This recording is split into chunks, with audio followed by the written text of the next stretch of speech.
اگر آپ 80 یا 90 کی دہائی میں پاکستان میں پلے بڑے ہیں تو یہ ویڈیو آپ کے لیے ایک جذباتی ٹائم مشین ہے۔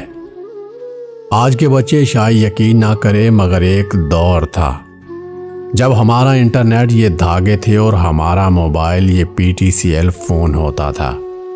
ویڈیو کی آخر میں دکھائی گئی چیزیں تو اب پاکستان کے گھروں سے بالکل غائب ہو چکی ہے۔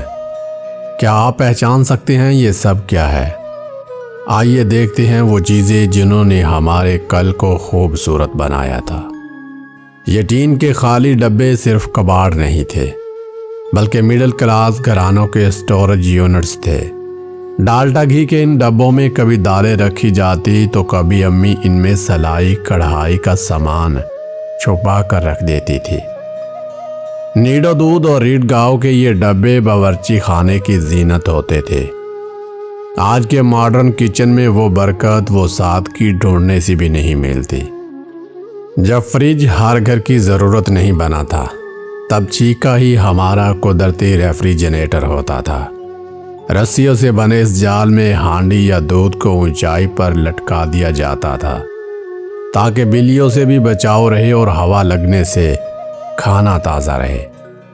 چھت سے لٹکتا یہ چیکا دیہاتی زندگی اور کفایت اشاری کی ایک خوبصورت علامت تھا۔ لیدر کے کور میں لپٹا یہ نیشنل پیناسونک کا ریڈیو اس وقت کی پوری دنیا کی کھڑکی تھا۔ شام ہوتے ہی گھر کے بڑے اسے آن کرتے اور BBC کی خبریں یا سریلے گیت پورے آنگن میں گونجنے لگتے تھے۔ سیل ڈال کر اسے سننا اور سگنل ٹھیک کرنے کے لیے اس کا انٹینا گھمانا ایک الگ ہی مشغلہ ہوتا تھا۔ یہ ریڈیو محض ایک مشین نہیں تھا بلکہ گھر کا ایک معتبر فرد سمجھا جاتا تھا۔ کانچ کی ان بوتلوں میں بچپن کا وہ ذائقہ قید ہے جو اب پلاسٹک کی بوتلوں میں نہیں ملتا۔ پیپسی ہو یا مرنڈا اس زمانے میں یہ صرف خاص موقعوں یا مہمانوں کے آنے پر ہی نصیب ہوتی تھی۔ ان کا ڈھکن کھولنے کی وہ مخصوص پھس کی آواز ہی آدھی پیاس بجھا دیتی تھی۔ وہ دور کتنا سادہ تھا جب ایک بوتل کو کئی دوست مل کر پیتے تھے اور خوشیاں بانٹتے تھے۔ عید قرباں ہو یا گھر میں کوفتے بننے ہو، یہ لوہے کی بھاری بھرکم مشین اپنی جگہ سے ہلتی نہیں تھی۔ میز کے کونے پر پیچ سے جڑی یہ مشین جب چلتی تھی تو پورے گھر کو پتہ چل جاتا تھا کہ آج کچھ خاص بننے جا رہا ہے۔ اسے ہاتھ سے گھمانا ایک محنت طلب کام تھا مگر اس سے نکلنے والے قیمے کا ذائقہ آج کے الیکٹرک مشینوں سے کہیں بہتر ہوتا تھا۔ کبھی انگلیوں میں الجھا وہ نارنجی دھاگا جسے ہم ستارے بناتے تھے تو کبھی امی کا وہ سٹیل والا ہیئر کلپ جسے ہم جہاز سمجھ کر اڑاتے تھے۔ ان چھوٹی چھوٹی چیزوں میں ہماری بڑی بڑی خوشیاں چھپی ہوتی تھی۔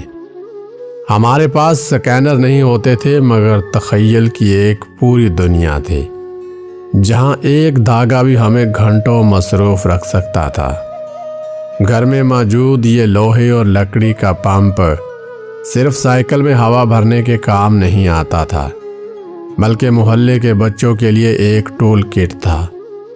جمعے کی صبح سائیکل کو صاف کرنا اور اس پمپ سے ٹائروں کو ٹائٹ کرنا ایک باقاعدہ ڈیوٹی ہوتی تھی۔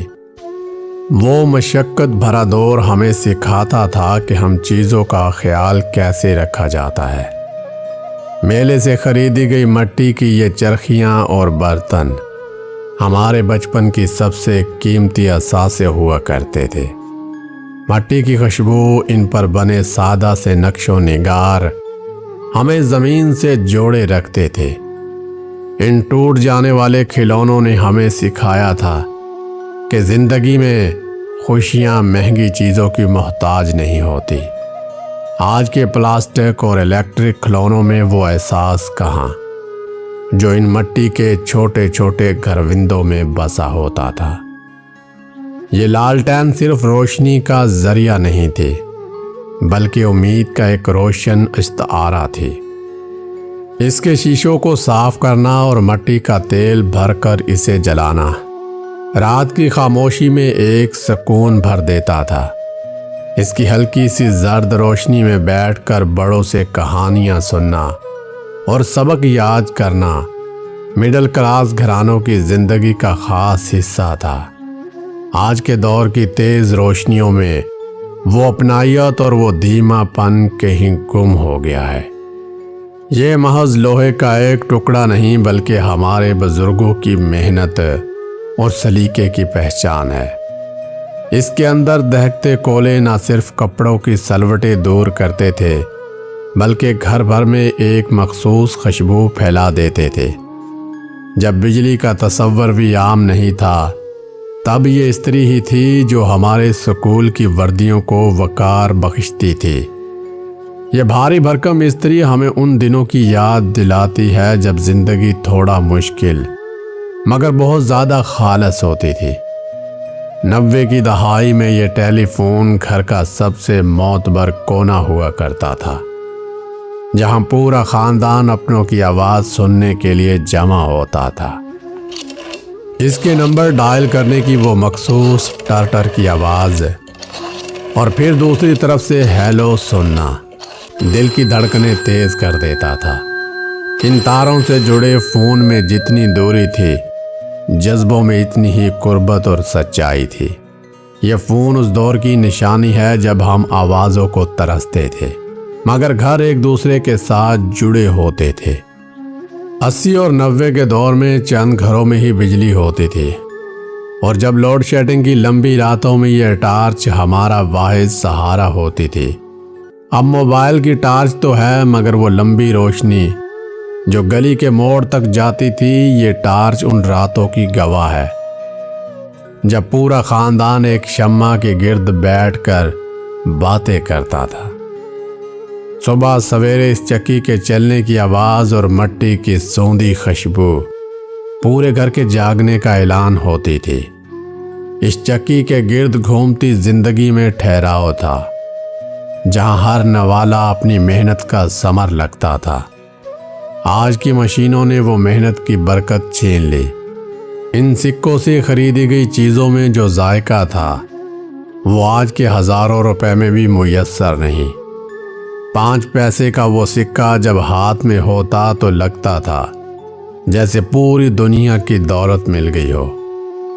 اس ایک بٹن میں ہماری پوری کائنات سمائی ہوتی تھی، جہاں ہوا کے دباؤ سے ان رنگین چھلوں کی سوئی میں ڈالنا زندگی کا سب سے بڑا مشن لگتا تھا۔ نہ انٹرنیٹ کی ٹینشن تھی اور نہ ہی اسکور کی فکر، بس ایک جنون ہوتا تھا۔ یہ لال رنگ کا چشمہ ہمیں گھر بیٹھے دنیا کی سیر کرواتا تھا۔ ان گول ڈسکوں میں قید تصویریں ہمیں کسی خوابناک وادی میں لے جاتی تھی۔ یہ محض ایک کھلونا نہیں بلکہ ہمارے بچپن کی تخیلات کی پہلی اڑان تھی۔ ان نیلی اور لال دھاریوں والے لفافوں میں صرف کاغذ نہیں بلکہ پردیس میں بیٹھے اپنوں کا دل دھڑکتا تھا۔ قلم سے لکھی دعائیں اور آنسوؤں سے بھیگی سطریں واٹس ایپ کے میسیجز کبھی نہیں بن سکتی۔ یہ مٹی کا برتن ہمارا پہلا بینک تھا۔ اس گلک سے نکلی رقم سے لی گئی ایک ٹافی بھی کسی خزانے کی طرح لگتی تھی۔ آج کے ڈیجیٹل اکاؤنٹس میں وہ مٹی کی خوشبو اور بچت کا احساس کہیں گم ہو گیا ہے۔ وہ رول والے پٹاخے جن کے چٹخنے کی آواز عید کا سما پیدا کر دیتی تھی، اب کہیں سنائی نہیں دیتے۔ غلیل سے نشانہ لگانا اور پستول کی وہ بارودی بو آج بھی ذہن میں ایک جوش بھر دیتی ہے۔ یہ لڑکپن کی بے زر شرارتیں ہوتی تھی۔ اگر ان چیزوں نے آپ کا بچپن یاد دلایا ہے اور آپ کی آنکھوں میں خوشی کے آنسو آ گئے ہیں تو اس ویڈیو کو ایک لائک اور ہمارے چینل کو سبسکرائب ضرور کریں، اور ہاں، یہ ویڈیو اپنے اور ان دوستوں کے ساتھ ضرور شیئر کریں جن کے ساتھ آپ نے یہ سونا وقت گزارا ہے۔ آپ کو ان میں سے کون سی چیز سب سے زیادہ یاد آتی ہے؟ ہمیں کمنٹس میں بتائیں۔ اپنا خیال رکھیے گا۔ اللہ حافظ۔